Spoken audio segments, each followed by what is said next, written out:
ये लीजिए गर्मा गर्म रोटियां सासू माँ। अरे बहू, बस 5 रोटियां? जी माँ जी, मुझे बस 5 रोटियां ही बनानी आती है।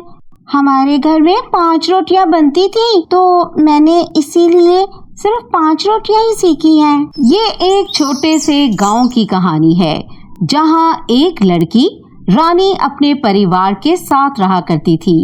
रानी के मेके में 5 सदस्य थे। रानी, उसके माता पिता और 2 छोटे भाई, इसलिए वह हमेशा 5 रोटियां ही पकाया करती थी। रानी की शादी एक बड़े परिवार में हो जाती है जहां कुल 8 लोग रहते हैं। रानी अब अपने नए घर में चली गई थी। सब बड़े प्यार और इज्जत के साथ उसको देखते थे। छोटी बहू के आने से बड़ी बहू उससे ईर्ष्या करने लगी थी। रानी बहुत सुंदर थी। नया घर, नए लोग, नए रिश्ते, सब कुछ बदल गया था, लेकिन रानी की रोटी बनाने वाली आदत वैसी की वैसी थी। वह अब भी जब भी रोटी बनाने का वक्त आता, रानी बस 5 रोटियां ही बनाती थी। पहले तो घर वालों ने कुछ नहीं कहा। सबने सोचा नई बहू है, शायद थोड़ी देर में समझ जाएगी कि यहाँ ज्यादा लोग हैं, इसलिए ज्यादा रोटियां बनानी पड़ेंगी। लेकिन कुछ दिन के बाद सबको थोड़ा टेंशन होने लगा। एक शाम के समय पूरा परिवार डाइनिंग टेबल पर बैठा था।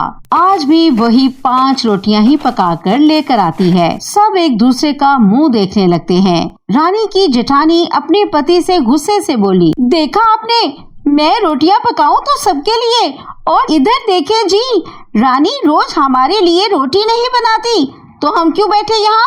चलिए उठिए यहाँ से। इतना कहकर जेठ और जेठानी वहाँ से उठकर अपने कमरे में चले जाते हैं। सासू माँ ने थोड़ा घबराते हुए कहा, रानी बेटा, एक बात पूछनी थी, तुम हमेशा सिर्फ 5 रोटियां क्यों बनाती हो?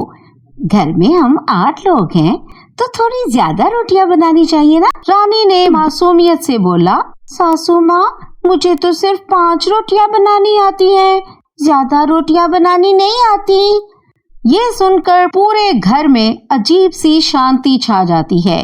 सब लोग अपनी रोटी देख रहे थे और सोच रहे थे कि ये कैसे हो सकता है कि कोई सिर्फ 5 रोटियां बनाना सीखे। सासू माँ ने थोड़ा समझाते हुए कहा, बेटा, हम तो 8 हैं, सब क्या खाएंगे? क्या तुम और रोटियां बनाना नहीं सीख सकती? रानी ने बड़ी मासूमियत से कहा, मैं अपनी माँ से पूछती हूँ, शायद उन्हें पता हो कि कैसे ज्यादा रोटियां बनाते हैं। ये सुनकर सबके चेहरे पर मुस्कुराहट आ जाती है। सासू माँ ने सोचा कि ये तो बहुत ही बड़ी उलझन है, ऐसे तो घर में हर वक्त रोटियों की कमी रहेगी। अगले दिन रानी ने अपनी माँ को फोन किया। उसने पूछा, माँ, जब मैं तुमसे रोटी बनाना सीखा था तो तुमने मुझे सिर्फ 5 रोटियां बनाना क्यों सिखाया? अब ससुराल में सब लोग परेशान हैं, मैं ज्यादा रोटियां कैसे बनाऊं? उसकी माँ ने हंसकर जवाब दिया, अरे बेटा, मुझे भी सिर्फ 5 रोटियां ही बनाने आती हैं। लेकिन तू एक काम कर, तू ऐसे कर, पहले 5 रोटियां बना ले, ठीक है, फिर और आटा गूंद और फिर उसकी 5 रोटियां पका ले। सही है ना? कैसा आइडिया दिया? हाँ, ये तो बिल्कुल सही बात है, अब मैं ऐसा ही करूँगी। वाह माँ, कभी सोचा भी नहीं था कि ये सॉल्यूशन इतना आसान हो सकता है। उसने अपनी माँ से और समझा, और अगले दिन जब सासू माँ ने फिर से रोटियों का जिक्र किया तो रानी ने एक मस्त प्लान बनाया। शाम का वक्त था, पूरा परिवार फिर से डाइनिंग टेबल पर बैठा था। सबको लगा कि आज भी वही 5 रोटियां ही आएंगी, लेकिन आज रानी ने अपने ससुराल वालों को एक सरप्राइज देने का सोच रखा था। रानी ने पहले 5 रोटियों का आटा गूंदा और 5 रोटियां बनाई। उसके बाद फिर आटा लिया और रोटियां बनाने लगी। जब रोटियां टेबल पर आई तो वो 10 थीं। सबके चेहरे खुशी से चमक उठे। सासू माँ ने भी एक बड़ी सी स्माइल दी। वाह रानी, तुमने तो कमाल कर दिया, अब तो सबको पेट भरकर रोटियां मिलेंगी।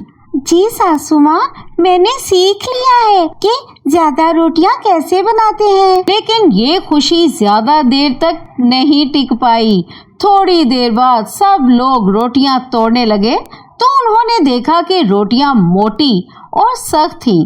सुसर जी अपने चेहरे पर हाथ रखकर बोले, अरे बहू, हमारे दांत लोहे के नहीं, इतनी सख्त रोटी हम कैसे खा सकते हैं। सब ने रोटी को हाथ में लिया, थोड़ा जोर लगाया, लेकिन रोटी टूट नहीं रही थी। सुसर जी ने हंसी रोकने की कोशिश की और कहा, अरे भाई, ये रोटी है या क्रिकेट बॉल? सासू माँ, मैंने रोटियां तो ज्यादा बनाई है, लेकिन ये मोटी हो गई, जैसे कि आपकी ये बड़ी बहू। जेठानी जी का गुस्सा फिर से देखने लायक था। वो एक बार फिर उठकर गुस्से से अपने कमरे में चली गई। बाकी सबका हंस हंस कर बुरा हाल हो रहा था। सासू माँ ने रानी के सर पर हाथ रखा। बेटा, कोई बात नहीं, प्रैक्टिस से सब कुछ सही हो जाता है। आज से तुम रोटियां बनाओगी और देखना, तुम्हें पतली रोटियां भी बनानी आ जाएंगी। इसके बाद रानी ने हर दिन रोटियां बनाने की प्रैक्टिस की, लेकिन फिर से पहले 5 रोटियों का आटा गूंथती, वो पकाती और उसके बाद फिर आटा गूंथती और फिर 5 रोटियां पका लेती। रानी अब बहुत खुश थी क्योंकि वो अब 10 रोटियां पकाना सीख चुकी थी। इस तरह की मजेदार वीडियोस देखने के लिए हमारे चैनल को सब्सक्राइब करें। कमेंट सेशन में जरूर बताइए कि आपको हमारी वीडियो कैसी लगी, और हाँ, लाइक और शेयर करना ना भूलिए।